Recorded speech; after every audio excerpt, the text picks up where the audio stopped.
Nakakain ka na ba ng pretzels? Alam mo ba na ang pretzels ay isang pagkaing Katoliko tuwing papasok ang panahon ng Kwaresma?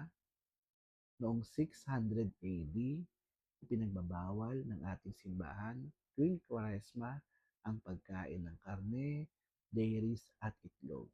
Kaya naman naisipan ng mga Italian monks na gumawa ng isang tinapay kung saan ang ingredients nito ay aprobado ng ating simbahan.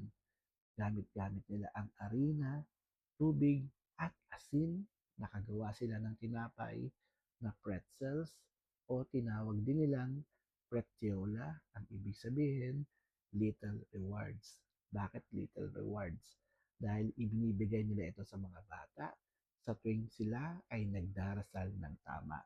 Kaya rin naman ganito ang hugis ng pretzels dahil ito ay sumisimbolo sa krus ng ating Panginoon sa Kristo na nakalagay sa kanilang dibdib habang sila ay nagdarasal.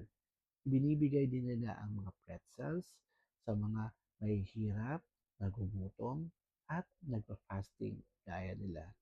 Kaya naman ang pretzels ay simbolo talaga ng Kwaresma dahil ito ay sumisimbolo sa pagdarasal, pag-aayuno, at pagbibigay sa ating kapwa. Sana po nagustuhan niyo ang kwento ko. Hanggang sa muli, Brother Paul, God bless.